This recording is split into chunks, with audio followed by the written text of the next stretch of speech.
Muy buenos días, amables televidentes. Una vez más, su programa Geoeconomía se transmite por el canal 101 de Claro TV y 1101 en Claro TV High Definition. También el canal 46 de Wind Telecom y una red de canales de los Estados Unidos por la red EUTEL. Y también nos pueden seguir por nuestras redes sociales, sumundotv.com. Hoy tenemos un interesantísimo programa en donde trataremos el tema del medio ambiente, particularmente lo que es alimentación, ambiente y clima. Y también tendremos la presencia del doctor Dionisio Nández, que nos tratará de las encuestas preelectorales y lo que es el marketing político. Como ustedes sabrán, Dionisio Hernández fue director de la Escuela de Estadística y es un prestigioso estadístico con muchísimos años de experiencia y que nos aclarará bastante sobre este panorama. Luis, buenos días. Muy buenos días, Pedro. Esta es una mañana muy bonita. Y calurosa. Eso sí, pero tenemos que agradecer a Dios, un clima soportable. Difícil es esa temperatura que hay en otros países, por ejemplo en África o Asia. Estamos hablando de 40, 50 grados. No es fácil. Pero nada, aquí tenemos serios problemas de temperatura porque hemos estado devastando, peinando, arrasando con la foresta. Sí. Eso de Santo Domingo es una verdadera catástrofe ambiental desde ese punto de vista. Pero tenemos que seguir adelante. ¿Y qué temas tenemos antes de darle oportunidad a nuestras voces de frontera? Bueno, uno de los temas de la semana es indiscutiblemente el lanzamiento del censo, de los resultados del censo.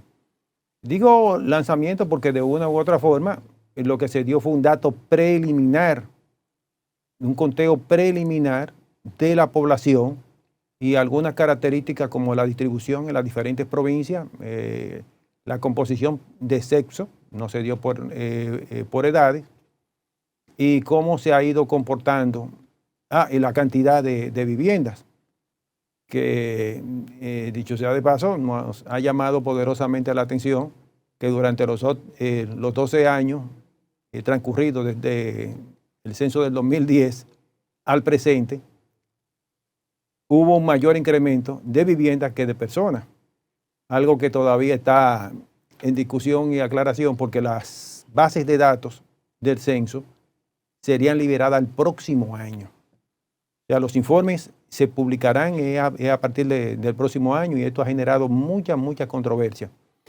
El censo es una operación que ha salido extremadamente cara. Este es uno de los censos más costosos que ha realizado la nación.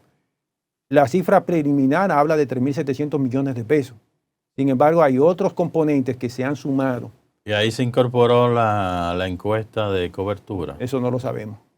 Pero estamos hablando de una muestra bastante grande. Estamos hablando de 200.000 viviendas. Sí, una de las muestras más grandes que se han hecho. No, posiblemente la más grande en toda la historia censal, o sea, relacionada con los censos y en general en República Dominicana.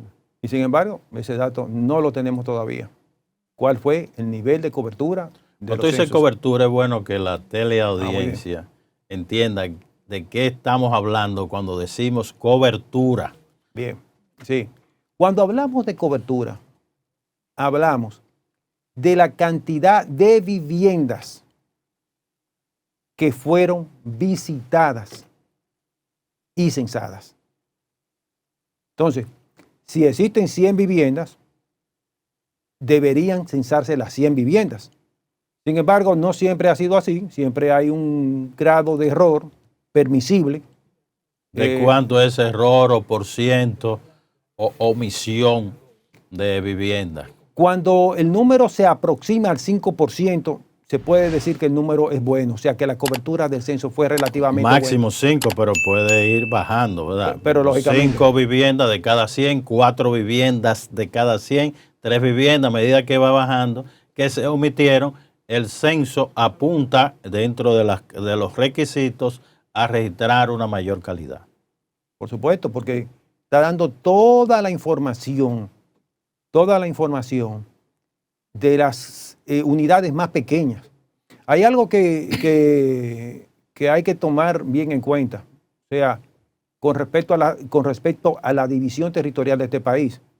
Este país tiene una división territorial que es macroregiones compuestas por varias provincias, las provincias, los municipios, los distritos municipales, las secciones y los barrios o parajes. E incluso dentro de los barrios o parajes hay lo que se llaman subbarrios. Por ejemplo, en Naco, un ejemplo céntrico de nuestra ciudad capital, existe un segmento llamado La Yuca. Pero vamos a dejar ese tema para tratarlo con nuestros colegas. Pero es importante, es importante reseñar, Luis, que el censo debe dar información desagregada. Es por eso la calidad, la cobertura permite que la fotografía, la directora se refería a la fotografía y la nitidez. Y precisamente eso, en la medida en que se tiene más cobertura, se tiene más nitidez. Pero es cierto, hablaremos con nuestros colegas sobre este tema. Yo quiero aprovechar esta ocasión para hacer referencia y exhortar a los televidentes de que lean un reportaje que se le hizo a Monseñor Rafael Rodríguez, que es el presidente de la Conferencia Episcopal Dominicana. No hay más nada que agregar. El Monseñor Rodríguez pone el dedo sobre la llaga en la sociedad dominicana. Habla de que no podemos continuar, o sea, esto es en palabras mías, ante este caos que hay en términos de violencia y también de zozobra de la sociedad dominicana en términos de desempleo. Al mismo tiempo señala de que tenemos serios problemas de alimentación. Vamos entonces a hacer una breve interrupción para darle ocasión a Chío que pueda entrar como las voces de frontera. Acuérdense que Chío es un destacado promotor social y también culturólogo, es uno de los que mayor aporte ha hecho a la cultura en la frontera. Pero vamos a dejar que nos hable Chío, Rubén Villalona, desde la frontera. Buenos días, Chío. Bueno, a Voces de la Frontera, hoy estamos transmitiendo frente al pueblo de Montecristi para los medios, su mundo y geoeconomía. En la frontera hay una serie de organismos internacionales, hay una serie de grupos sociales, de instituciones, de ONG, que hacen trabajo en diferentes ejes temáticos. Precisamente aquí de Montecristi va a organizar un encuentro de 2 días con World Vision, Visión Mundial, una institución que en toda la frontera, en Pedernales, Elías Piña, Dajabón, Montecristi, viene realizando un trabajo. Este es un trabajo de 2 días que vamos a estar aquí en Montecristi, y tengo a mi lado a Nancy Betete, que es la coordinadora de la red de protección. Nancy, ¿qué tipo de trabajo que hace la red de protección aquí en la provincia de Dajabón y en la frontera? Bien, muchísimas gracias. La red de protección de niñas, niños y adolescentes, porque hay diferentes grupos de redes aquí en la frontera, como bien lo decía Chío, pero la red de protección de niñas, niños y adolescentes, como su nombre lo dice, se encarga de proteger y salvaguardar los derechos de la niñez. Somos veedores para que los organismos del Estado que están para restituir los derechos cumplan con su rol, cumplan con su trabajo. La red de protección da asesoría legal, asesoría psicológica, acompañamiento a la familia cuando hay algún caso de violencia o de maltrato infantil.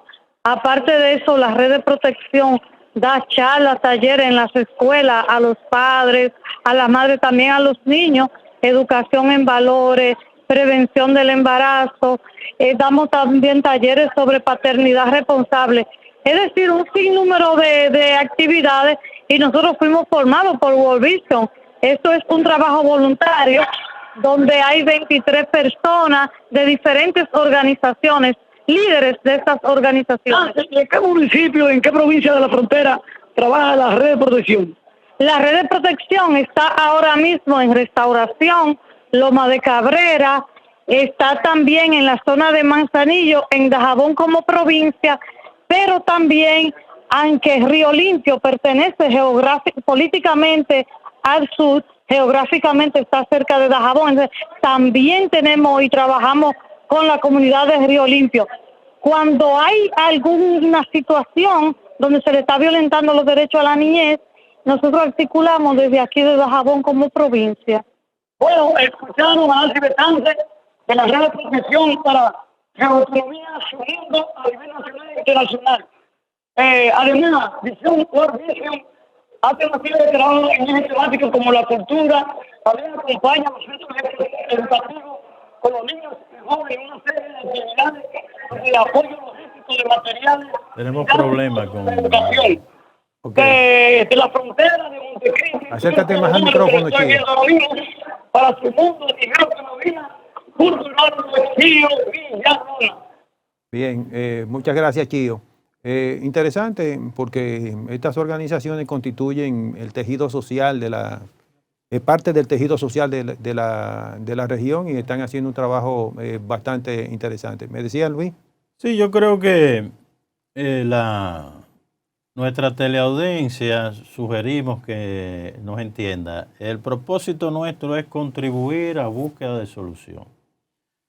Es de hacer un mínimo aporte a través de comentarios, a través de diagnósticos y también analizando diferentes propuestas que no necesariamente tenemos que estar de acuerdo, tanto en el diagnóstico como también en las propuestas, pero ese es el ánimo.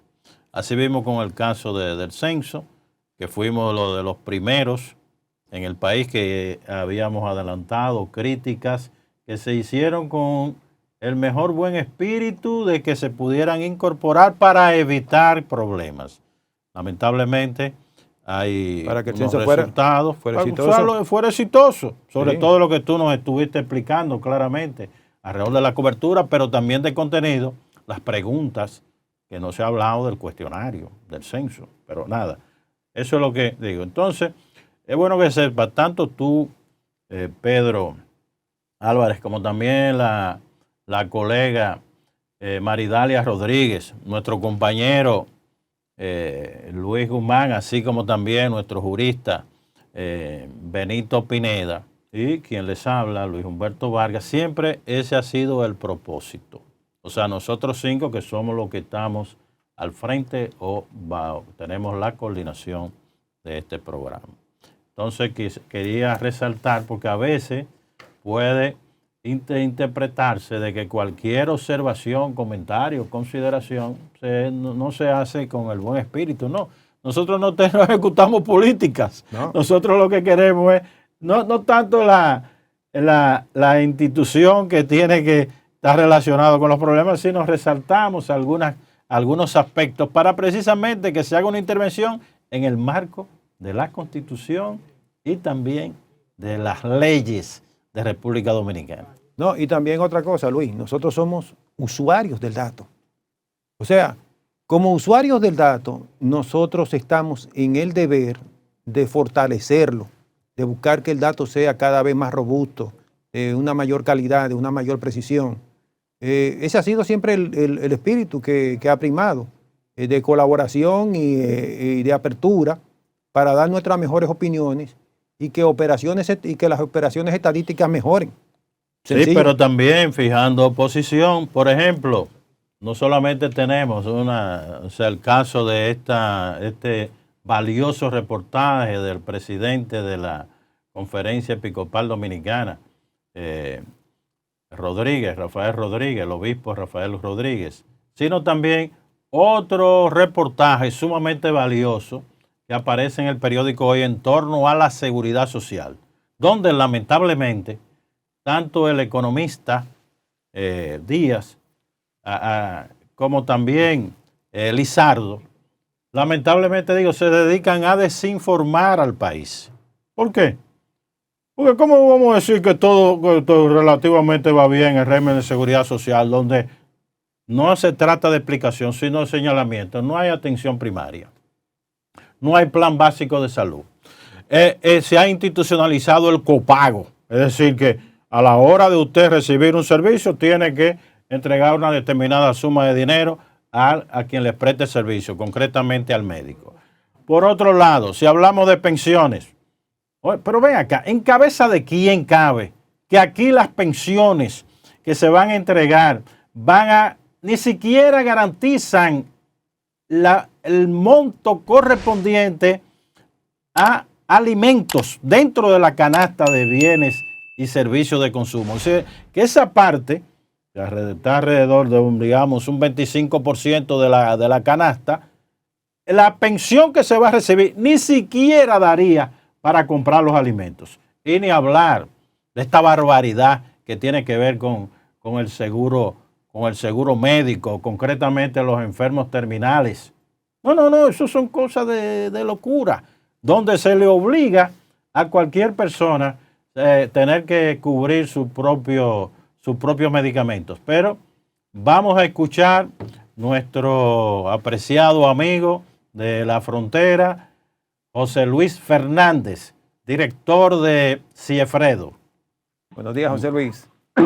Sí, hola, buenos días a todos nuestros amables televidentes, así como a los productores y directivos de su espacio de economía, Su Mundo, por Multimedia Su Mundo, en Santo Domingo para todo el país y el mundo. Y le estuve escuchando a ustedes ahí con ese interesante tema sobre las pensiones.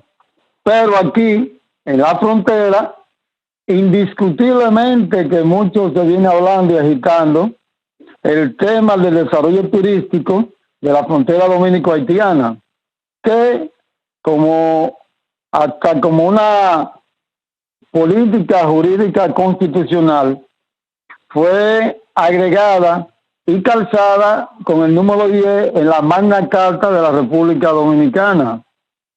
Es importante recordar las iniciativas que entre otros legisladores de la provincia fronteriza hiciese David Sosa, senador por esta provincia de Dajabón, quien sometió una resolución que declaró como zona turística, precisamente por la Cámara de Senadores, a Dajabón.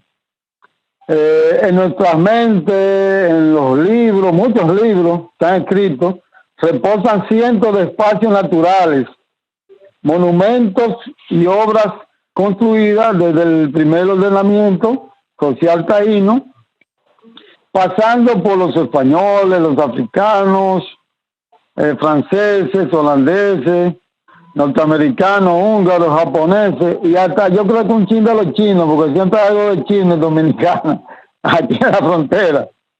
En toda esta maravillosa franja divisoria de estas espléndidas comunidades, que con la tranquilidad, seguridad y amistad de sus pobladores son capaces de enamorar a quienes la visitan.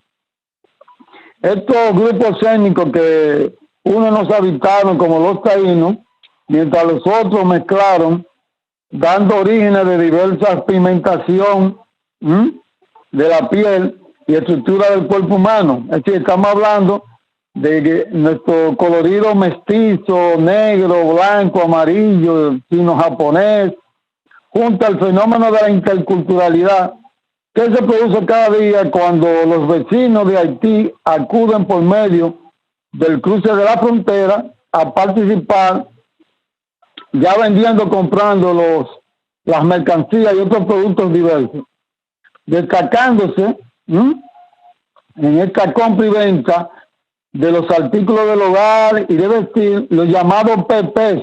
Por casualidad ustedes no han vestido PP.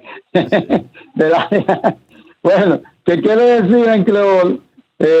Artículo usado.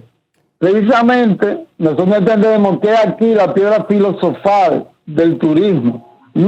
Ahora yo te pregunto. Lo que nos obliga a replantearlo, organizarlo, planificar y relanzar desde esa visión de la captación del turista, agregándole a los mercados áreas novedosas y atractivas, como han diseñado espacios similares en Santo Domingo y Santiago y otros lugares de Latinoamérica, el Caribe y del mundo. José Luis, permíteme una pregunta. El folclore, el arte en todas sus manifestaciones, los grupos étnicos que interactúan allí con sus ciudades y belleza, harán posiblemente realidad lo indicado por nuestra Constitución. Óigase y escuche bien, plantearnos que la génesis del desarrollo turístico está desde los mercados fronterizos y en el caso de Dajabón, el Mercafroda, que da para todo el país y comparte con la ciudad de Guanamén, Haití. Nosotros entendemos desde este espacio televisivo de economía, su mundo, hacemos la sugerencia de que el Ministerio de Turismo establezca acuerdos y coordinación tanto con los ayuntamientos, las gobernaciones que tiene al frente el manejo de la ley 1221 de desarrollo fronterizo, las casas de la cultura, las universidades y centros técnicos, y con el más llamado de los ministerios de cultura. En tanto, todas estas instituciones producirán, difundirán un material único, gráfico, periodístico y literario que sirva de motivación a los potenciales turistas que deseen visitarnos. Pasen todos buenos días y muchas gracias. Pero antes de retirarte, queremos hacerte una pregunta. Todo lo que tú has dicho me parece sumamente importante y creo que todos estamos de acuerdo de que hay que impulsar un turismo que verdaderamente se integre a la comunidad en términos de sus beneficios, en términos de sus aportes. Y garantizar no solamente la seguridad del ciudadano dominicano, mejor dicho, de los habitantes dominicanos, sino de todo habitante extranjero, sobre todo en este caso que estamos hablando del sector turístico. Ahora, ¿cómo tú aprecias en esa oferta turística servicios básicos municipales, tales como el servicio hospitalario de atención médica, porque tenemos entendido que se cerró un hospital, el servicio básico de agua potable, lo cual es deplorable, las aguas servidas, o sea, hay servicios hoteleros que cuando uno consume agua, inmediatamente huele mal. Eso quiere decir que estamos hablando de que posiblemente se esté succionando del subsuelo tales aguas. El servicio de bomberos, el servicio de la seguridad, porque ahí vimos un enfrentamiento entre gente de Cefrón con los motoconchistas.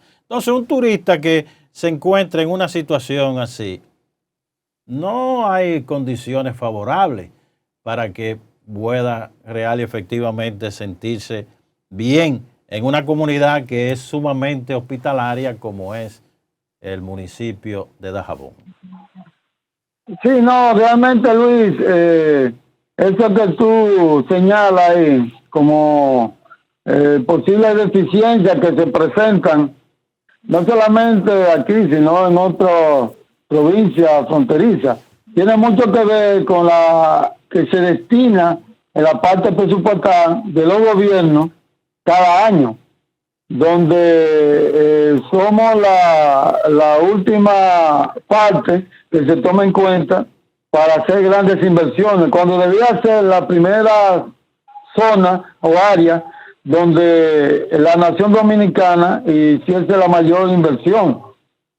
De todas maneras, en cuanto al sistema hospitalario, el de la salud, Dajabón, ahora se viene mencionando mucho los públicos privados, están aperturando muchos sistemas de salud privados, se está en la construcción en el área pública de un hospital ampliamente casi con carácter regional, pero lo que queremos destacar en esta parte es que este desarrollo, su génesis parte desde los mercados y planteamos una nueva visión a partir de una organización, y un replanteo, como tal tú lo señalas ahí, de esas necesidades que debían estar cubiertas, ¿me entiendes?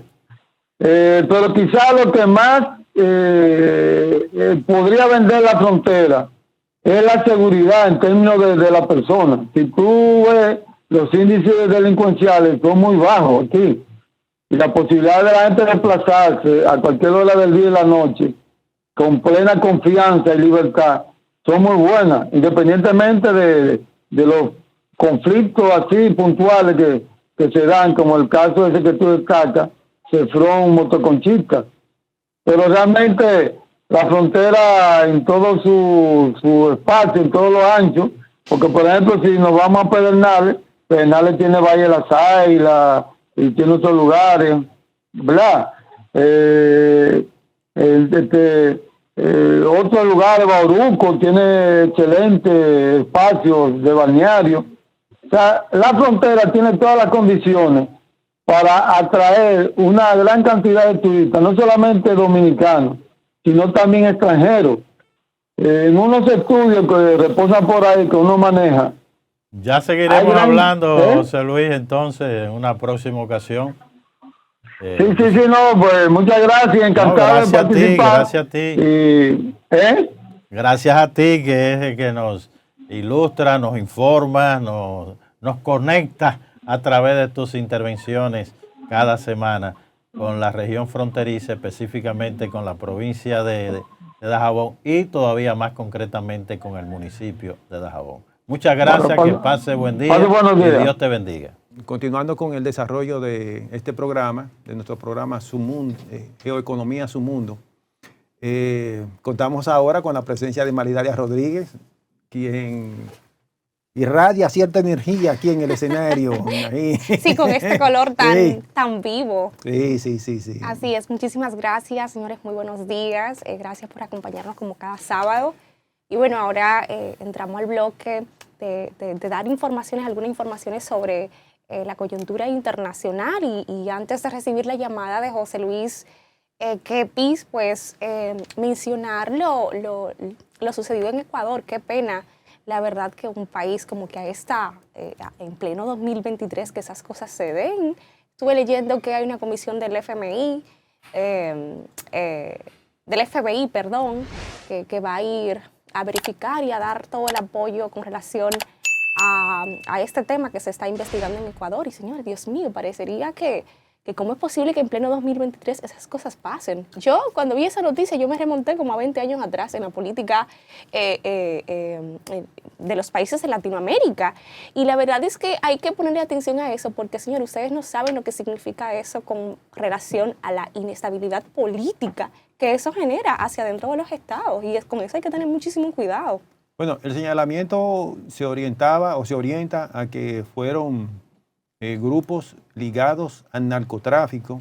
Incluso hubo un grupo de los que operan en la zona, pero en este caso eran grupos de origen mexicano que se adjudicaron el asesinato de este candidato, que en la realidad no era tampoco de los punteros, pero sí conmovió porque él tenía un enfrentamiento o una línea que era abiertamente de enfrentamiento contra la corrupción. Entonces, no sé, o sea,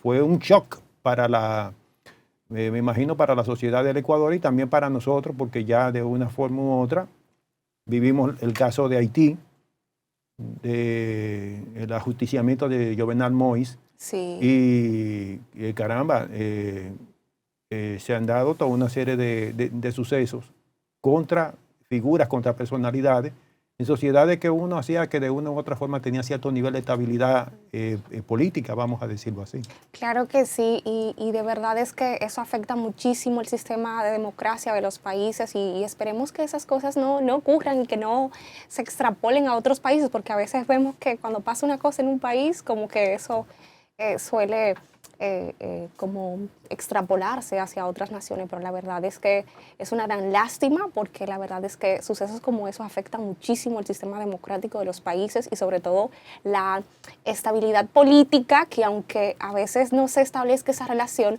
eso tiene mucho que ver con la estabilidad económica y el desarrollo de los países. Bueno, pero el proceso democrático, el presidente del Ecuador dijo que el proceso no se suspende, que el proceso sigue. Esperemos que nuestros hermanos ecuatorianos puedan salir adelante en este proceso y que se siga fortaleciendo el sistema democrático, no solamente en Ecuador, sino en toda Latinoamérica. Así es, así es. Hay que seguir, digamos, siguiendo los buenos pasos en materia de crecimiento y estabilidad económica y política. Bueno, estamos esperando la llamada de de José Luis Kepi, nuestro colega desde Estados Unidos. Y no sé, Maridale, algún tema además en el ámbito nacional. La semana estadística de República Dominicana, porque se dieron a conocer los resultados preliminares de la operación estadística más importante del país, pero yo creo que todavía sería apresurado quizás dar alguna opinión más allá del dato sobre esa operación estadística, pero ya dieron un censo. Fueron datos preliminares, sí. Ya se dice... Ya salieron de eso, ya dieron esos resultados. No, en realidad los resultados vienen ahora. O sea, esto es un avance, vamos a decirlo así. Esto es como el tráiler de las películas. Así es, esperemos. ¿Usted cree que pronto estará lista la base de datos? Bueno, ellos... la base de datos ellos la prometieron para el tercer trimestre, la liberalización de la parte digital, ya la información digital, es para el tercer trimestre del año que viene. O sea, que por lo menos la base de datos vamos a tener que esperar un año para tenerla. Yo espero que todo este tema del Censo Nacional de Población y Vivienda, más allá de generar quizás esas críticas técnicas de la comunidad de estadística, sirva de verdad como la antesala para propiciar un escenario de que se instaure el Instituto Nacional de Estadística, señores. Yo sí creo que de verdad la experiencia nacional del Censo de Población y Vivienda, independientemente, digamos, que del cómo se llevó el proceso, que eso sirva para que de una u otra manera tengamos un instituto. Yo creo que tenemos ya a José Luis Kepi. Bueno, ya tenemos a José Luis. Buenos días, José Luis. Muy buenos días, ¿cómo están? Muy bien, ¿y usted? Adelante. Contento de tenerte de vuelta. Sí. Así es. Ok, muy buenos días a cada uno de ustedes y a la audiencia de este programa que sábado tras sábado sigue de cerca los temas que aquí se ventilan. Empezamos nuestra acostumbrada panorámica de las noticias más importantes que nos impactan como hispanos y emigrantes en este país.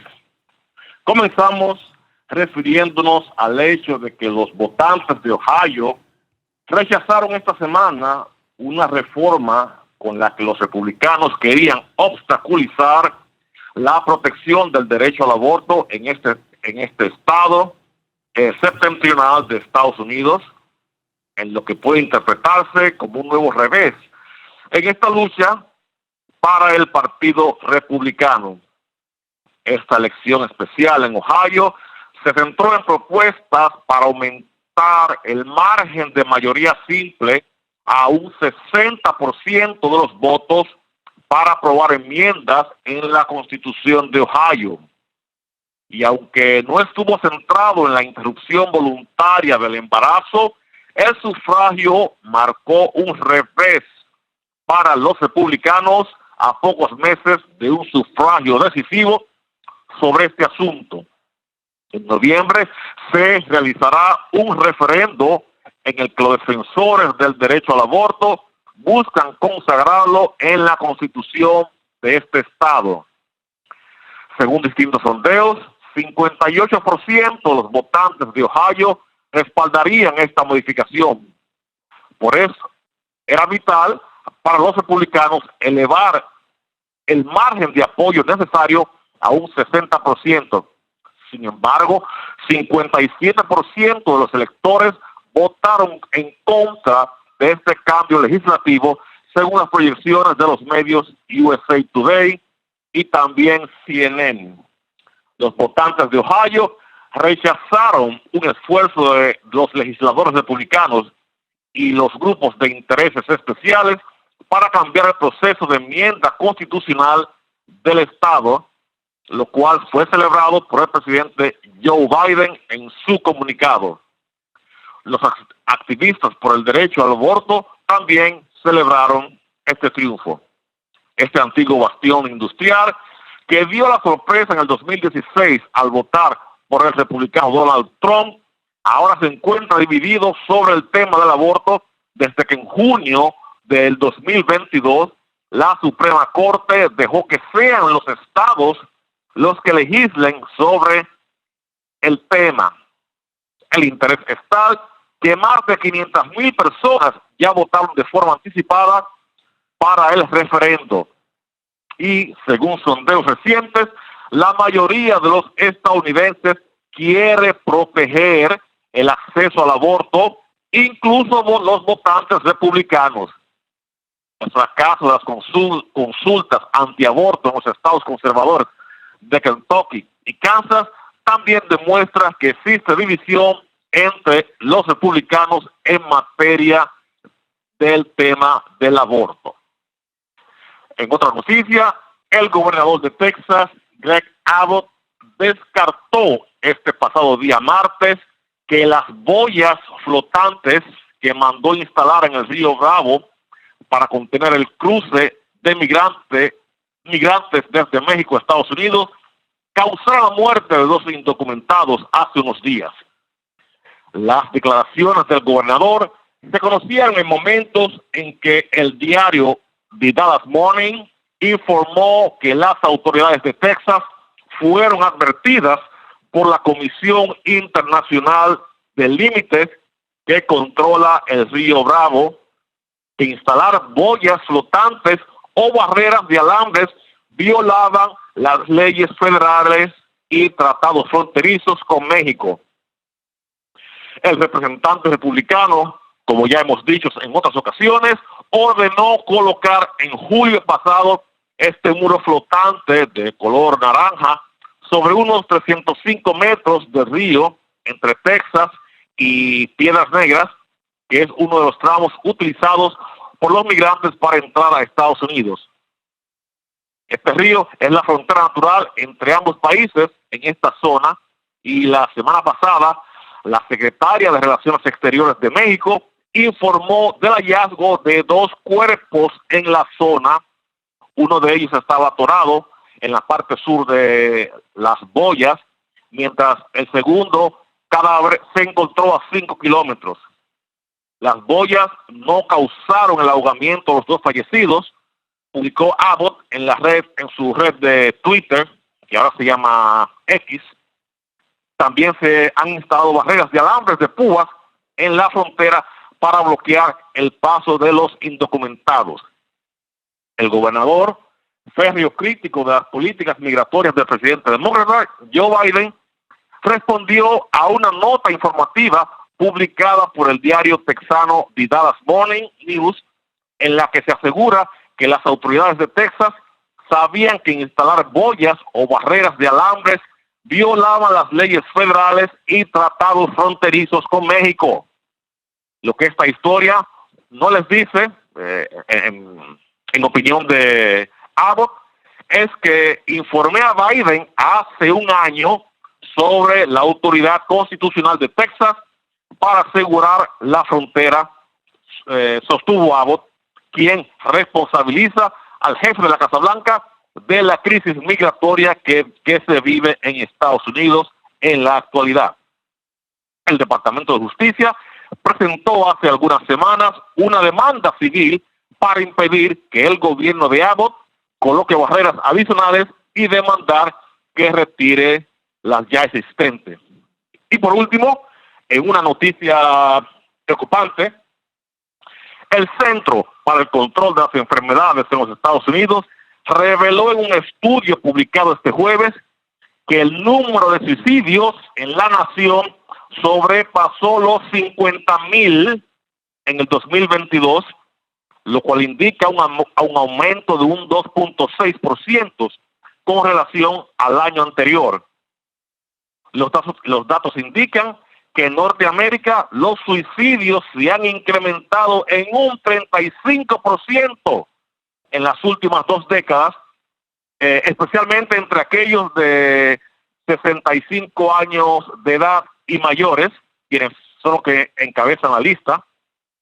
De dicha cifra, 4.907 suicidios fueron perpetrados por hispanos en el 2021 y, según el reporte, en el 2022 la cantidad aumentó a unos 5.120 suicidios. Según los expertos, la disponibilidad de las armas de fuego explica el aumento inusitado de los suicidios en la nación, mientras que otros estudios apuntan que la incertidumbre económica, el uso de las drogas, la dificultad en el acceso a servicios de salud mental y el estigma asociado hacia aquellos que la procuran, también han contribuido a este doloroso flagelo en la nación. Hasta aquí nuestro reporte semanal, y cabe estar, no hay ninguna pregunta. No, José Luis, tengo una pregunta. O sea, que algo que me inquieta con relación a las boyas. ¿Las boyas tienen algo que pudiera provocarle daño a la persona que intenta cruzar el río? Buena pregunta, sí. Tienen una sierra.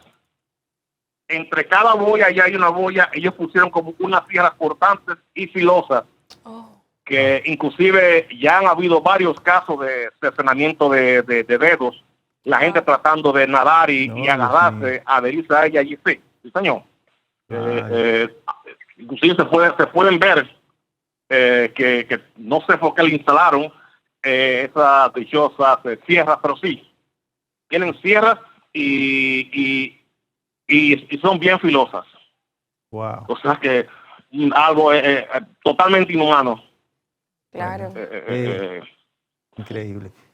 No, y otra inquietud, José Luis,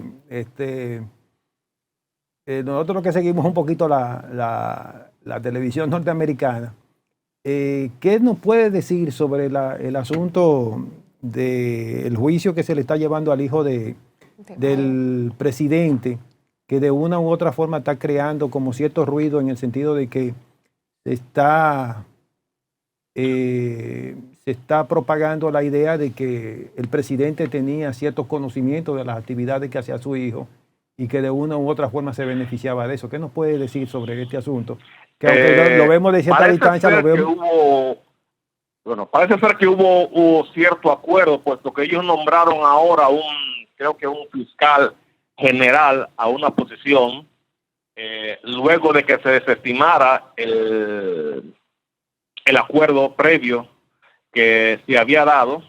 Y sí, los periódicos están diciendo que esto será un lastre que habrá de molestar la campaña reeleccionista por parte de Biden. Es decir, que habrá de dar mucho dolor de cabeza en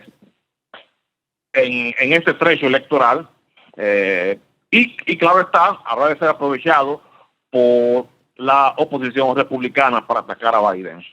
Bueno. Eso es lo que, debido al tiempo que tenemos, puedo decirte. Pero sí, ya de eso se ha hablado bastante. Bueno, pues te agradecemos y te esperamos el próximo sábado por tu programa, Economía en su Mundo. Un abrazo desde aquí. Igualmente, muchas gracias. Pasen un buen fin de semana cada uno de ustedes. Hasta luego. Gracias, José Luis. Bueno, pero a pesar de que se ha hablado mucho allá, aquí no se habla tanto, pero es una situación un poquito delicada. Sí, y definitivamente los escenarios electorales para el 2024 prometen, no solamente en República Dominicana, sino vemos también en Estados Unidos. De verdad que sí, a mí me parece que estamos ante un escenario con una situación como que muy particular de cara al 2024 y como que cada partido político está sacando de donde puede. Bueno, lo interesante de esta época que nos ha tocado vivir es lo que vamos a decir como la memoria digital, porque a veces uno comienza a hablar ciertas cosas y esto queda grabado. Y en un momento determinado, cualquier cosa que uno haya dicho, cualquier posición que uno haya fijado, y se produce un cambio en la situación, la gente, la prensa y los medios te lo restrujan en la cara. Así es, por eso hay que tener mucho cuidado con lo que se dice y sobre todo porque ahora cualquier persona tiene acceso a una plataforma o algún medio digital y puede tener un alcance increíble, señores. Ya cualquier persona no necesita una buena cámara o un muy buen micrófono, sino que cualquiera tiene un canal en YouTube y tiene una repercusión sobre la población increíble. Y yo creo que definitivamente la gran protagonista como de estos escenarios electorales, sinceramente van a ser las redes sociales. Y de verdad que sí. Y más aún el público más joven, porque lo que somos un poquito mayorcitos, así como yo, puede afectarnos, no tanto, pero el público joven tiene, no es como la generación mía que se basaba en los medios escritos, en la prensa y uno que otro asunto en la radio o la televisión. Ya esto es digital 100%. Así es. Y solo basta con ver que cualquier canal de YouTube tiene la capacidad de hoy día de conectar a 1 millón de personas para verlo. Eso es una cosa increíble lo que está pasando con la digitalización de los medios de comunicación. Y de una u otra manera hay que ver lo positivo porque eso hace que personas que antes no tenían acceso a la información, pues que ahora tengan. Pero el tema de la desinformación, lamentablemente ahora vemos que se da que hay una información y a las 2 horas hay que desestimar lo que se dijo. Y ahora tenemos el plato fuerte de este programa, que es la entrevista central, y como cada sábado comprometidos con llevarle contenido de calidad a todos los hogares de República Dominicana y también a los que nos acompañan en el exterior. Tenemos 2 invitados de lujo y la verdad es que me siento muy contenta y para mí es un honor estar entre 2 personas a quien en materia profesional y personal admiro muchísimo. Tenemos con nosotros a Dionisio Hernández, quien ya ha estado con nosotros en otra oportunidad, y también le doy la bienvenida a mi gran amigo y compañero, colega de trabajo, René Guzmán, quienes van a estar hablando con nosotros 2 temas que son importantísimos. En primer lugar, vamos a estar hablando a propósito de una semana, digamos que estadística por el tema de la difusión de los resultados preliminares del censo, pero no vamos a hablar del censo, vamos a hablar de encuestas preelectorales y su importancia en el marketing político. También a propósito de todas estas encuestas que vemos que se publican en los diferentes medios de comunicación de República Dominicana. Y por otro lado vamos a hablar un tema de seguridad alimentaria, específicamente un tema de rendimiento agropecuario. Así que acomódense, que de verdad tenemos un contenido muy sustancioso e importante que llevar información sobre esos 2 temas a nuestros hogares. Dionisio, René, bienvenidos a este programa. Muchas gracias a este programa de Geoeconomía. Gracias por la invitación y un saludo a todos los amables televidentes que nos sintonizan en este momento. Así que aquí estamos para responder a sus inquietudes. Gracias, René, bienvenido por primera vez en este programa. Sí. Gracias por la invitación y aquí estamos para aportar un poco de información relevante en este importante segmento. Así es, Dionisio. Encuestas preelectorales, tanto que la gente habla a veces en la radio, en la televisión y en los hogares a veces solamente se cree que se trata de un simple sondeo, conteo. ¿Qué hay que saber de una encuesta preelectoral a la hora de considerar unos resultados que se difunden en los diferentes medios de comunicación? Porque pareciera que todo el mundo sabe de encuestas, pero a mí yo tengo una sospecha muy mía que más allá de ver unos simples resultados, a veces la gente ni siquiera sabe de qué se trata. Una encuesta, ¿verdad?, con rigor técnico, que no es un simple sondeo. Bueno, como bien señalaste en principio, estamos en la Semana de la Estadística, la publicación de los datos del Censo Nacional de Población y Vivienda, que eso no también está vinculado con las encuestas. Por supuesto, por supuesto. El o sea, censo es el marco. Una encuesta probabilística, pues se necesita, una encuesta de población y vivienda, pues se necesita necesariamente disponer de un marco de muestreo. Y ese marco de muestreo lo aporta el censo. Dionisio, pero la directora de la ONE dijo que al final fue una gran encuesta. ¿Qué Bueno, opinión te merece? Aunque no sé. tú dijiste que no íbamos a hablar del censo. Es inevitable, tal vez. Sí, es pero inevitable. Pero volviendo al tema de las encuestas, es inevitable porque el censo en parte es la base para todas las encuestas. Pero la pregunta directa para aclararle a nuestro público, ¿qué es una encuesta y cómo se realiza? Una encuesta, y lo voy a decir en términos llanos, sin salirme de lo académico, una encuesta es un estudio observacional que no requiere modificar el entorno, ni modificarlo ni controlarlo, con preguntas preestablecidas que se formulan para conocer aspectos esenciales de una población en un momento determinado. Contrario a lo que se cree, las encuestas preelectorales no se diseñan para hacer pronóstico del futuro. Paradójicamente, una encuesta se diseña para pronosticar el presente. Vale decir, técnicamente hablando, los resultados de una encuesta preelectoral son válidos para el periodo de referencia de levantamiento de los datos. Después de ahí ya pues entra una incertidumbre por el cambio que sucede. La mejor explicación de estos cambios que suceden en las encuestas, en los resultados de las encuestas, le dio un sociólogo de la Universidad Complutense de Madrid, el doctor de Bouza, que comparó los resultados de una encuesta preelectoral con una estatua de sal, que tú la construyes y cuando termina de construirla, comienza a desmoronarse. Así pasa con los datos de una encuesta preelectoral. Tú la haces hoy, la publicas hoy, y ya mañana probablemente hay cambios significativos en la opinión de las personas que entrevistaste ayer.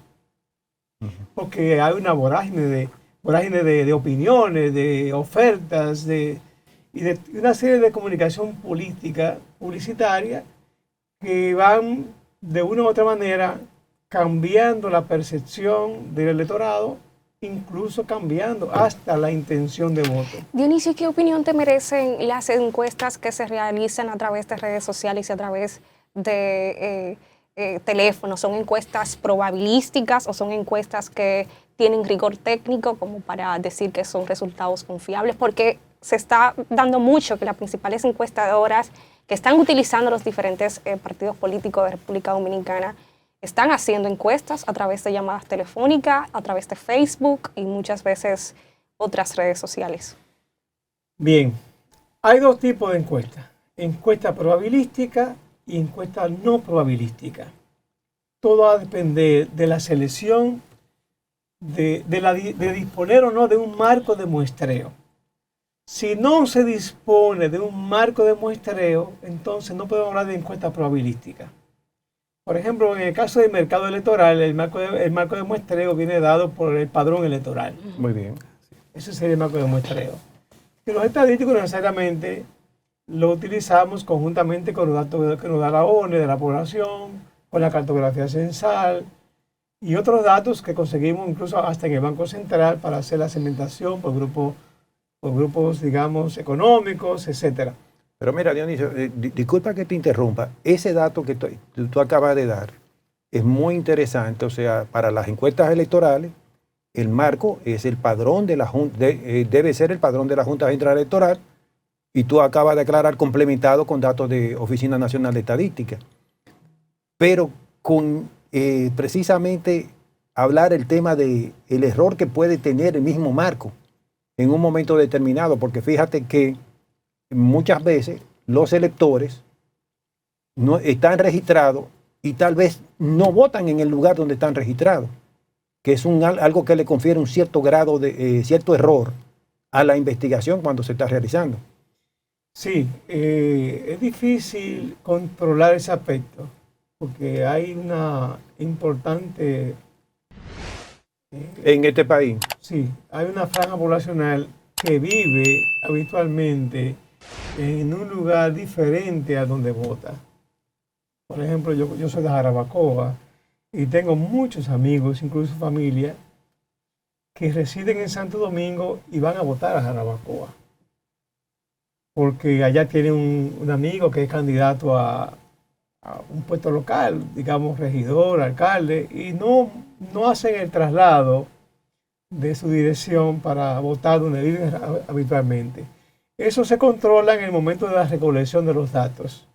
Se filtra la información para saber de que la persona que estamos entrevistando reside ahí. Porque el otro aspecto fundamental es que también hay una población flotante. Tú vas a Jarabacoa, mi pueblo, hoy sábado, en que se realiza este programa, sábado 12 de agosto, y hay una población flotante impresionante. Si tú entrevistas a cualquier persona en la calle, te va a responder la pregunta posiblemente.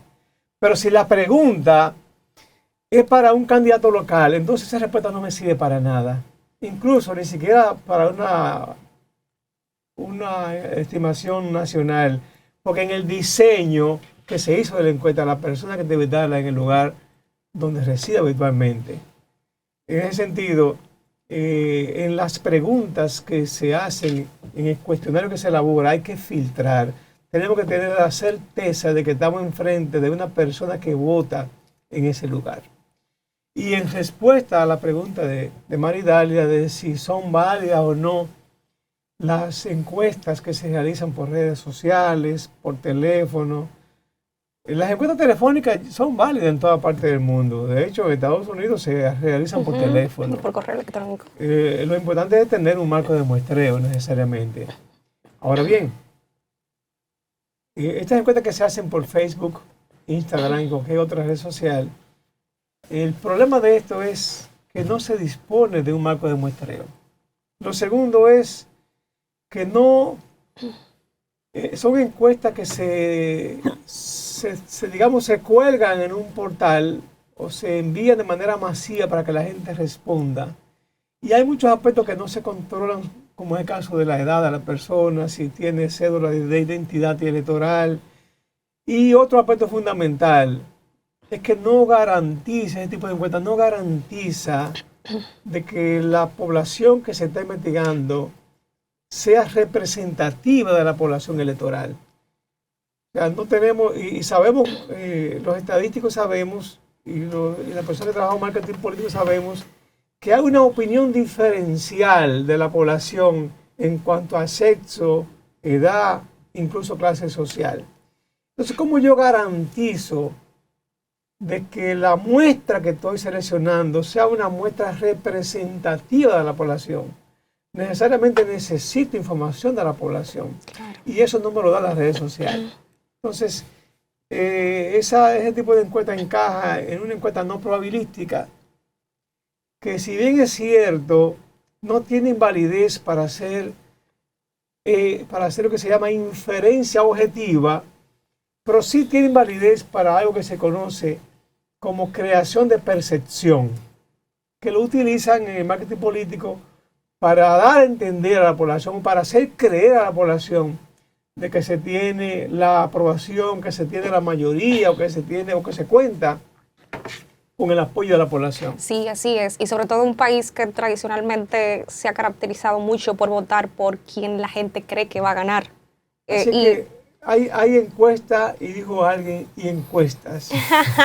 Yo diría, no encuestas, sino mamotretos hechos en oficina, porque también muchas veces ni siquiera se hace, sino que lo que se publica no obedece a la realidad. Así es. Y finalmente, Dionisio, para dar entrada al otro tema, ¿crees que en República Dominicana es necesario regular el tema de la realización de las encuestas preelectorales? Porque aquí cualquier persona hace una encuesta, como que simplemente se trata de diseñar un cuestionario con 2 o 3 preguntas y salir a la calle a aplicárselo a 2 o 3 personas. Pero el diseño y todo el engranaje que hay detrás de un diseño de una encuesta requiere de un expertise y de un tema de experiencia, inclusive hasta de saber cómo está distribuida la población, algo tan básico como eso en el territorio. Brevemente, un poco de historia. En el marketing político la primera encuesta que se conoce como el hito, como el inicio de las encuestas preelectorales, ocurrió en 1824 en el estado de Pensilvania, en los Estados Unidos. Y la historia es bastante larga, pero hay un hecho relevante, que fueron las elecciones de 1948, donde ninguna de las encuestas tuvo certidumbre en los resultados que publicó. Y eso creó un malestar general. Se intentó regular las encuestas en los Estados Unidos. Incluso hubo intentos de prohibirlas. Hasta un libro se escribió, el libro de Darrell Heath, titulado Cómo mentir con estadísticas, aunque lo hizo también con otros propósitos, 1954. Pero ¿qué hicieron las firmas encuestadoras de Estados Unidos? Se agruparon y formaron una asociación, mejor dicho, un código de ética. Un código de ética en la realización y publicación de encuestas. Aquí la ley electoral contempla que para publicar encuestas debe estar registrado en la Junta. Okay. Sin embargo, eso no garantiza calidad en los resultados. Eso no garantiza absolutamente nada. Eso para mí es simplemente una forma de coartar la libertad de expresión y difusión de pensamiento, porque la gente que publica por las redes sociales no está registrada en la Junta. Así es. Entonces es un disparate para mí. Así que yo, más que regular las encuestas, yo he abogado y lo hice desde la dirección de la Escuela de Estadística que dirigí desde 2011 hasta el 2018, y lo dije por escrito en la revista de la escuela, de que nosotros como país, las firmas encuestadoras deben abocarse a crear un código de ética, porque eso sí está haciendo mucho daño. Aquí hay una feria de encuestas, Así es. de encuestas que realmente le hacen mucho daño a ese valioso instrumento del marketing político, que sí me gustaría hablar de eso, incluso si se pudiera en la segunda tanda, porque las encuestas son realmente un valiosísimo instrumento para los fines de marketing político.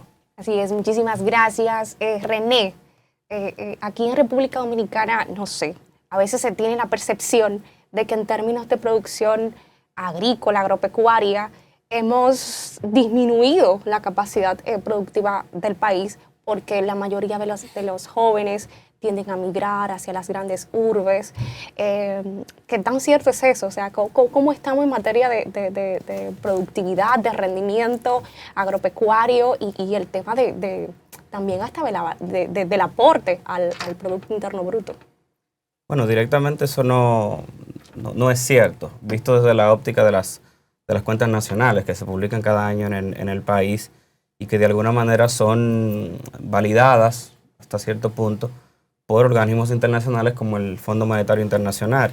Y estas evidencian de que a partir, digamos que de 2008 a 2021, el valor monetario de la producción agrícola, bien, que establece aquí hay que hacer una distinción porque ahí no es lo mismo producir mucha cantidad de algo que tenga en términos relativos un valor económico bajo y producir un bien que tenga mayor valor añadido.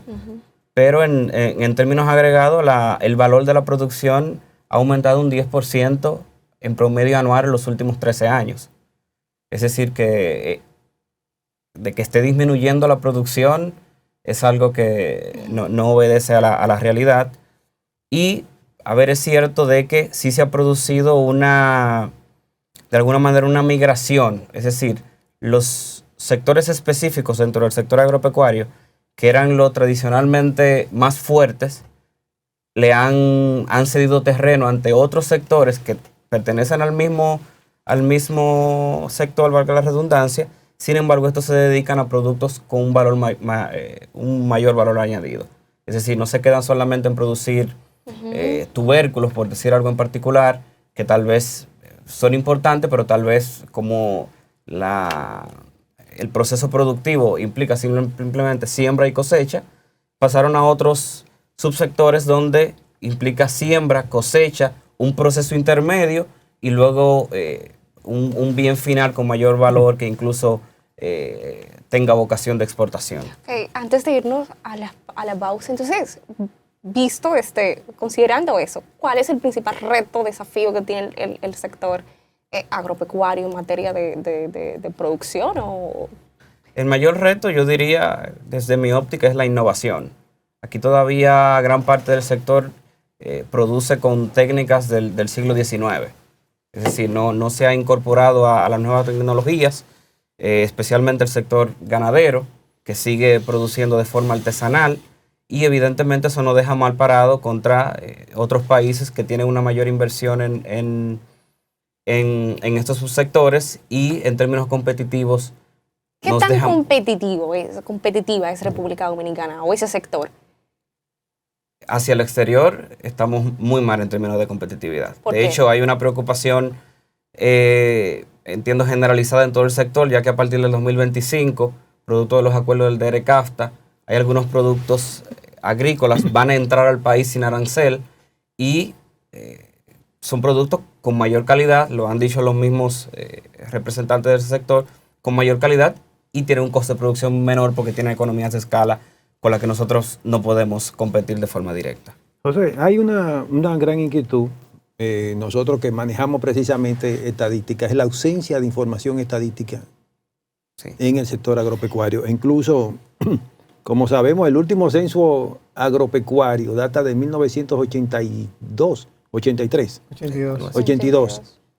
Se hizo un precenso en el 2016, apenas muy descriptivo también, un poco descriptivo. Entonces, hay una ausencia de data, ya con, incluso en el caso tuyo que eres especialista en ciencia de datos. ¿Cómo es posible esto en el día de hoy, que República Dominicana no tenga una data sobre la producción agropecuaria nacional? A ver, ¿Sí? no es que no existe data en términos agregados.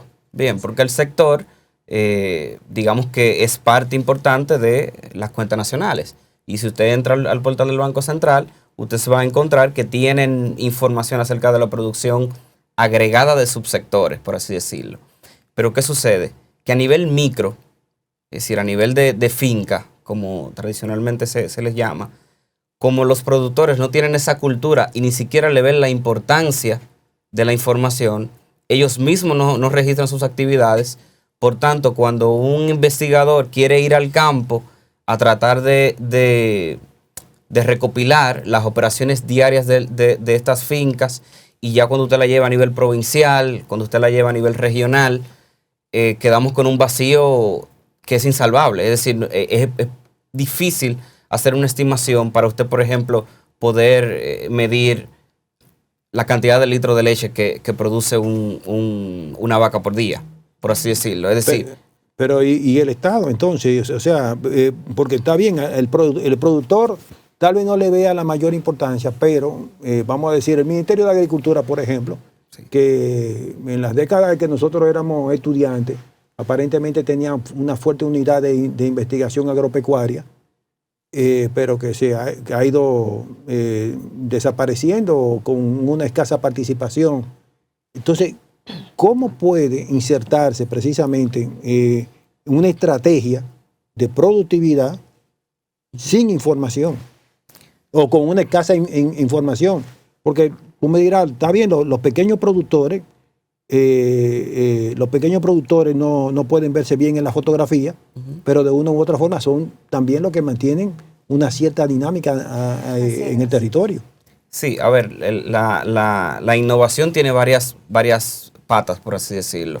Y una de ellas es la conciencia que se le debe de crear al productor, el decir, bueno, yo para corregir un error debo de medirlo.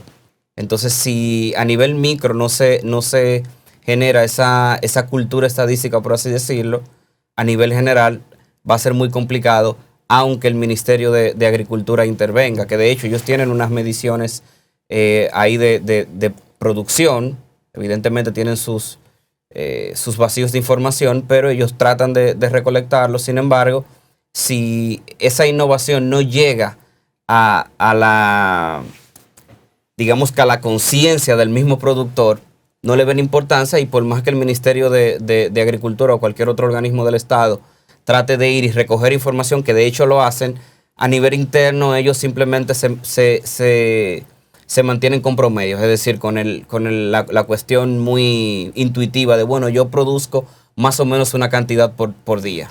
¿Cuál es la importancia de la encuesta preelectoral para el marketing político, o de las encuestas preelectorales para el marketing político? ¿Por qué es tan importante? Y porque eso es, digamos que, el corazón del marketing político. Eso es lo que mueve hacia dónde se llevan las estrategias de posicionar un partido político. Bueno, el marketing político como tal se inaugura, y así lo considero yo, en las elecciones de 1960 en los Estados Unidos. Kennedy versus Nixon.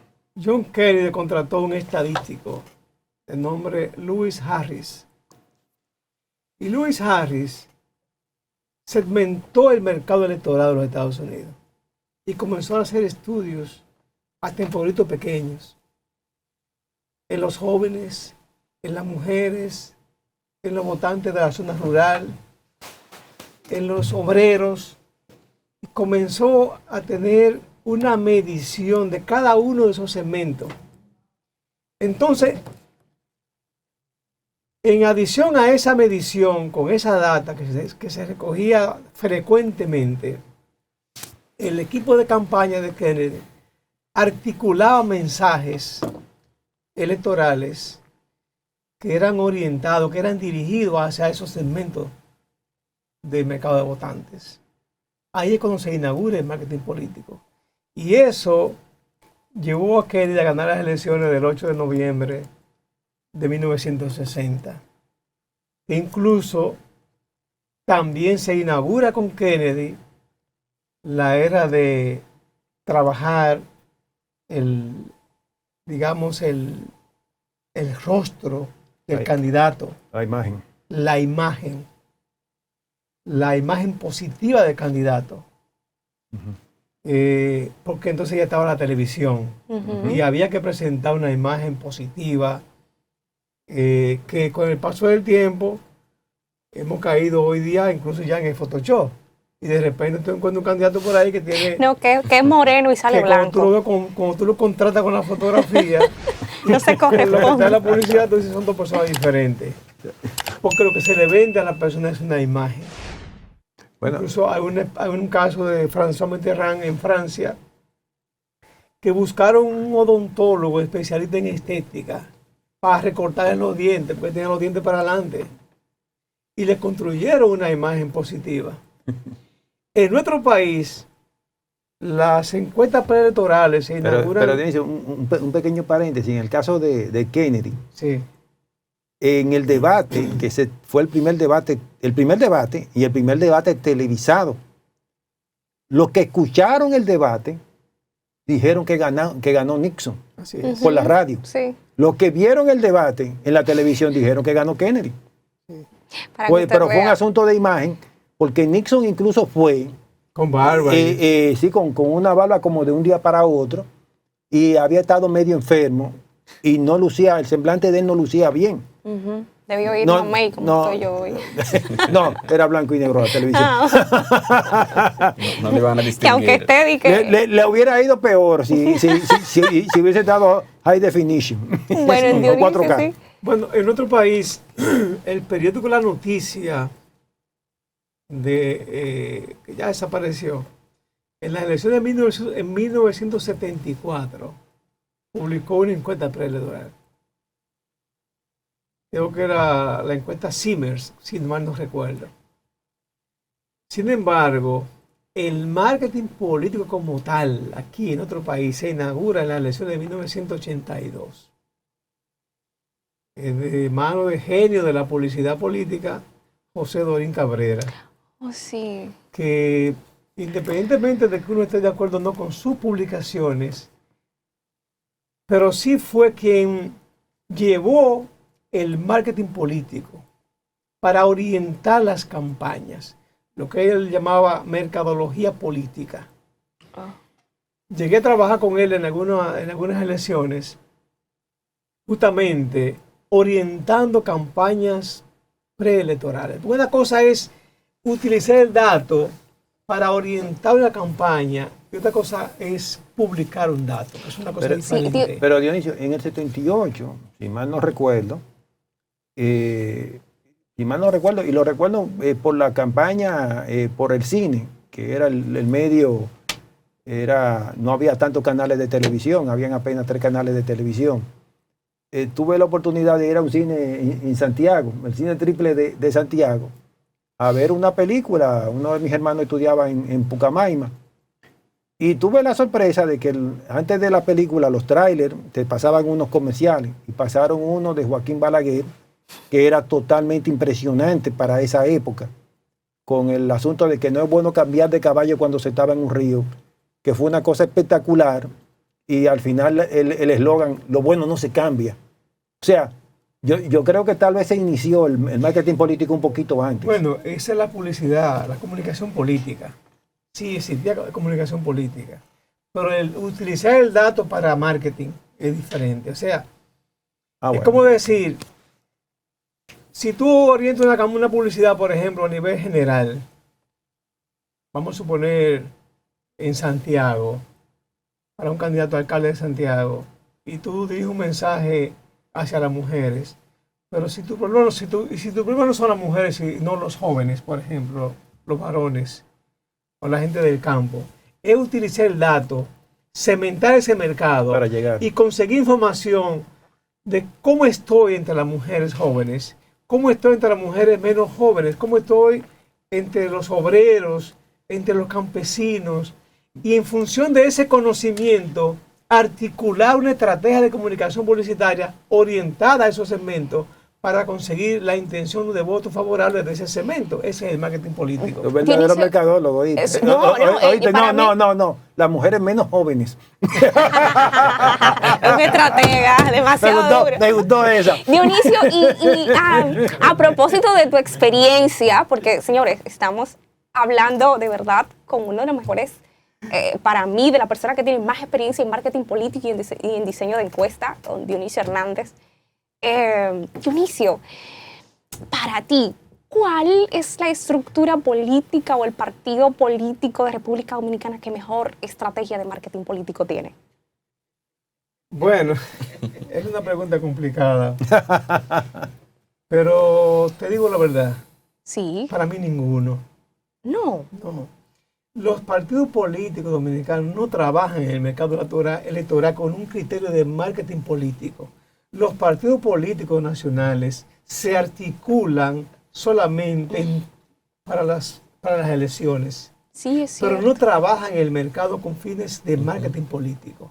O sea, son agrupaciones y tú ves que cuando se acercan las elecciones comienzan a formar grupos de apoyo del sector externo, pero no hay un trabajo permanente en base al crecimiento de ese mercado de votantes, trabajando con inteligencia de datos, que hoy día hablamos de ciencia de datos. Ningún partido lo hace realmente. Yo me he dedicado durante muchos años a estudiar el marketing político dominicano, o mejor dicho, el mercado electoral dominicano, su composición y su estructura por edad, su composición por sexo, su distribución geográfica, la movilidad social de ese mercado electoral. ¿Y qué partido político hace eso? No. Y todo dice que tienen 2 millones, 3 millones de miembros. Que sumado dan más de lo que dio el censo. Y al final hacen convenciones y votan 200 y dicen que votaron 2 millones. O sea, realmente ningún partido político de nuestro país trabaja el mercado electoral con un criterio de marketing. La verdad que no. Solamente se articulan a los fines puntuales para campañas específicas, pero no hay un criterio en ese sentido. Y ahora mismo, ¿cuál de todos necesita? No, ya digo todo. No, pero ¿cuál de todos? Bueno. Ok, Dionisio, gracias. Y ya para ir concluyendo con el tema de productividad y rendimiento, René, ¿qué recomendación o qué estrategia, verdad, como país, como nación, hacia dónde deberíamos apuntar con relación al sector agropecuario? Porque sí que tenemos retos y desafíos, pero es un sector que de una u otra manera ha mantenido... Tenemos una gran amenaza por encima de todo. No retos y desafíos. No, la entrada claro. Sí. ¿Se da cuenta? O sea, hay una gran amenaza para el sector ahora mismo. O sea, ¿qué estrategia? Sería interesante ver qué estrategia vamos a... Y que no recaiga sobre los bolsillos de los dominicanos. Porque que a veces se quieren defender los intereses de quienes producen. Adelante. Te digo, hay dos vertientes. Y tal vez no voy a tomar una posición, pero hay dos discusiones abiertas.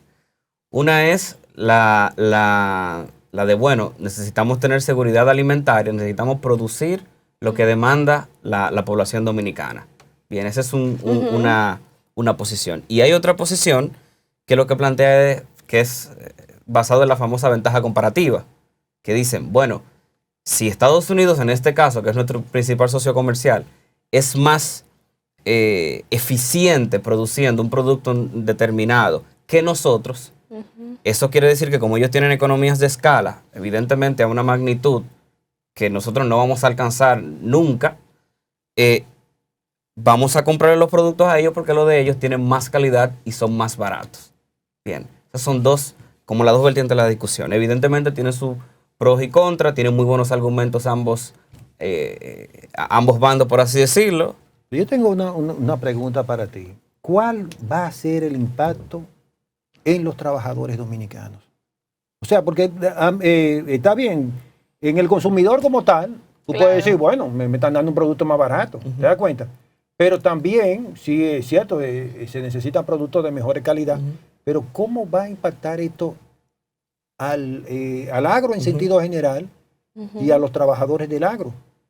Bueno, ahí tal vez para ser un poco taxativo, si se hace efectivo ese acuerdo que ya está firmado y que, bueno, lo que parece es que se va a mantener tal cual, porque nos pondría entonces en una posición de falta de credibilidad a nivel internacional. Si decimos, bueno, el país, al margen de cualquier gobierno, firmó un acuerdo que le dio una extensión, me parece, de algunos 17 años entre que se firmó y 2025, y no lo cumple, pues ya en futuros acuerdos nos van a ver con cierta prudencia, por así decirlo. Eso se va a cumplir. Y del lado de los trabajadores, a ver, la realidad es que los trabajadores de ese sector ganan un 46% menos que la media nacional de ingreso. Wow. ¿Y son en muchos casos?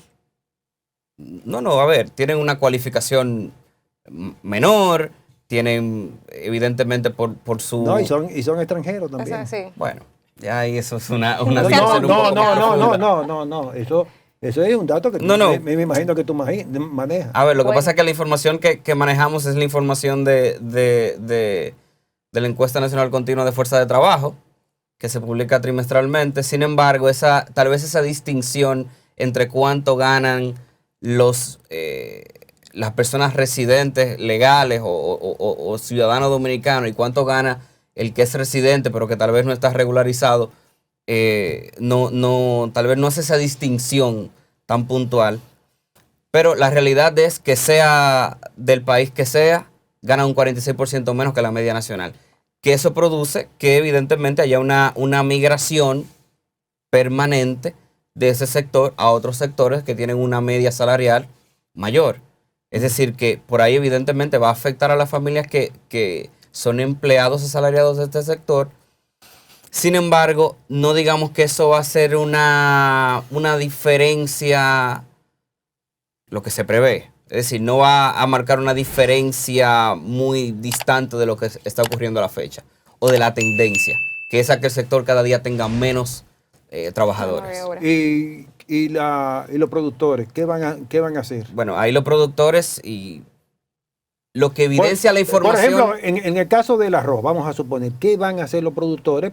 O sea, no van a poder competir, o se les va a hacer muy difícil competir. ¿Qué deben hacer? ¿Qué tú les recomiendas que hagan a los productores? Bueno, ahí yo hacer una recomendación sería algo muy osado, porque, a ver, directamente, si entra un producto con el que tú compites directamente y tú no puedes igualar ni siquiera la calidad, aquí hay dos opciones.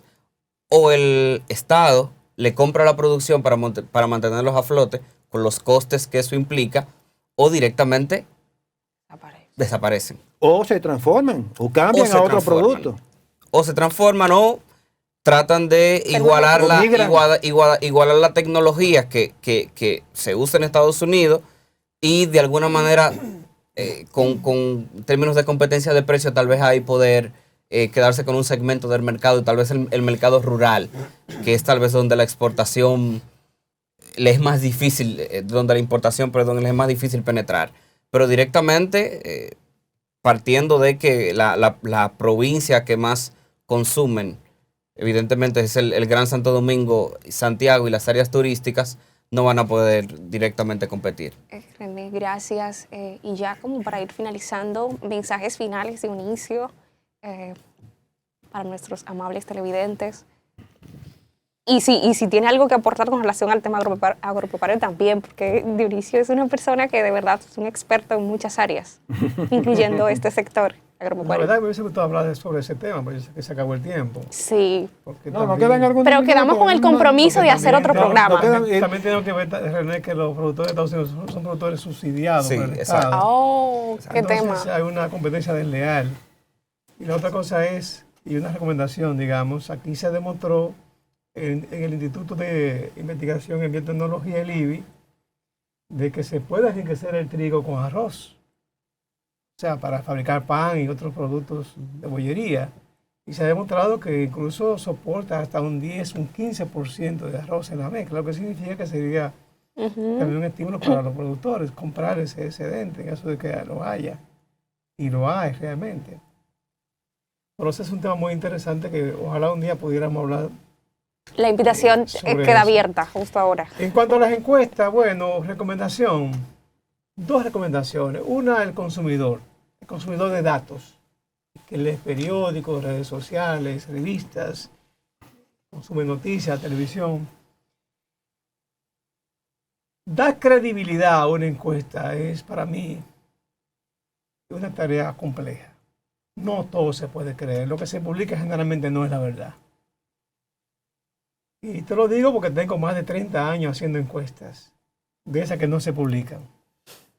Porque las veces que me han pedido que la publique, me han pedido que maquille los datos para publicarla. Entonces, para mí me es cuesta arriba creer en un dato de una encuesta preelectoral que aparezca en una revista, en un periódico. Yo soy muy escéptico en ese sentido. Pero como regla general, uno ve la metodología que se utilizó, ve la ficha técnica, el error, el nivel de confianza. Pero la gente no entiende de eso, Si hubo o Dionisio. no un marco de muestreo, si fue una encuesta probabilística, la propia firma encuestadora que la publicó. Hay una serie de detalles que no, para evaluar sus resultados. Sí.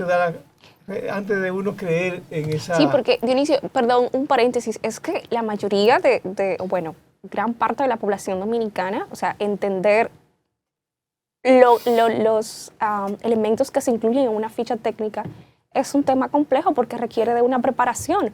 Cuando le hablamos de ficha técnica a la población general, yo creo que se le está pidiendo mucho porque ¿qué va a saber la gente quizás de lo que es una encuesta probabilística? Entonces yo creo que más es el tema de quién está publicando los resultados, qué firmas encuestadoras. Bueno, la ley electoral prevé que las encuestas que se publican deben, además de decir quién está financiando Exacto. la encuesta, que no se dice, las preguntas que se hicieron, que tampoco se dice, la omisión que hubo, la tasa de no respuesta que hubo en la encuesta, que tampoco se dice. Hay una serie de factores que no se dicen, por lo cual te llevan a ti a decir, no voy a creer en esto, porque no me están dando la información que yo quiero. Y aquí quiero meter una cuña del censo. Ay, El adelante. censo se hizo una encuesta de cobertura para medir la omisión censal. La directora de la ONU dijo que esos datos fueron corregidos con técnicas demográficas. Bueno. Se refirió a la encuesta que se hizo. Yo me pregunto, ¿y por qué no publicó ese error de cobertura? Entonces, para yo creer en los datos del censo, yo tendría que ver cuál fue la omisión que hubo. Y las técnicas que utilizaron. ¿Me entiendes? Entonces, hay una serie de aspectos que uno como técnico en la materia necesita saber previo para tú darle aquiescencia a una información.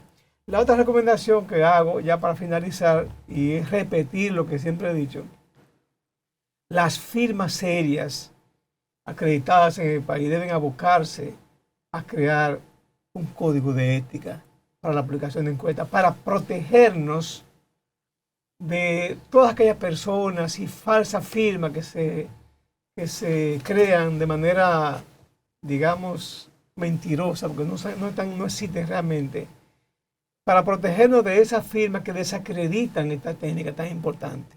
Creo que esa sería para mí la recomendación más importante, mucho más que la ley, porque la ley no va a funcionar ni sirve para nada. Para mí lo más importante es un código de ética en la materia. Gracias, Dionisio. René, brevemente un mensaje final. Bueno, primero que agradecerle por el espacio y tal vez dándole una respuesta que quedó sin responder acerca de las recomendaciones. Y ahí conectando con lo que mencionaba Dionisio hace un momento, es innovar.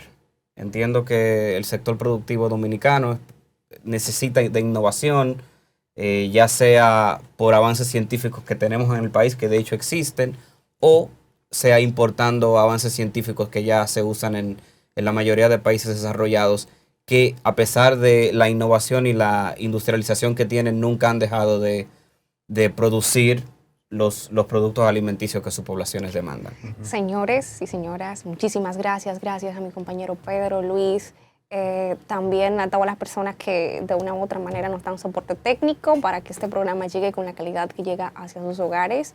Gracias, René, gracias, Dionisio, y queda abierta la invitación para un próximo programa, porque la verdad es que son dos temas que tienen mucha tela por cortar y sobre todo que estamos en un momento muy oportuno tanto para el tema del rendimiento del sector agropecuario y así como también para el tema de las encuestas preelectorales. La invitación queda abierta, ¿verdad? Sí, no, y el marketing político, lo que ha tocado Dionisio, eso de aquí a las elecciones tenemos mucho de qué hablar. Material para hablar. Así es. O sea que vamos a frotarnos las manos y esperar que Dionisio nos acompañe también sí, en otros programas. Sobre todo porque este es un programa que, y hay que decirlo, el staff tiene mucha inclinación estadística. O sea, aquí la mayoría de las personas, de verdad, es un programa que está muy comprometido como con, de una u otra manera, contribuir con elevar la cultura estadística que tanto se necesita en República Dominicana, porque yo soy de las abanderadas que dice que el sistema estadístico nacional dará más y mejores estadísticas en la medida que los ciudadanos y ciudadanas demandemos más y mejores estadísticas. Bien.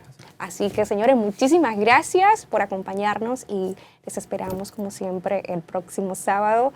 Hasta otra próxima entrega. Gracias, Dionisio, gracias, René, y a todas las personas que hacen posible que este programa llegue hacia cada uno de los hogares de República Dominicana. Bye, bye. Su Mundo TV.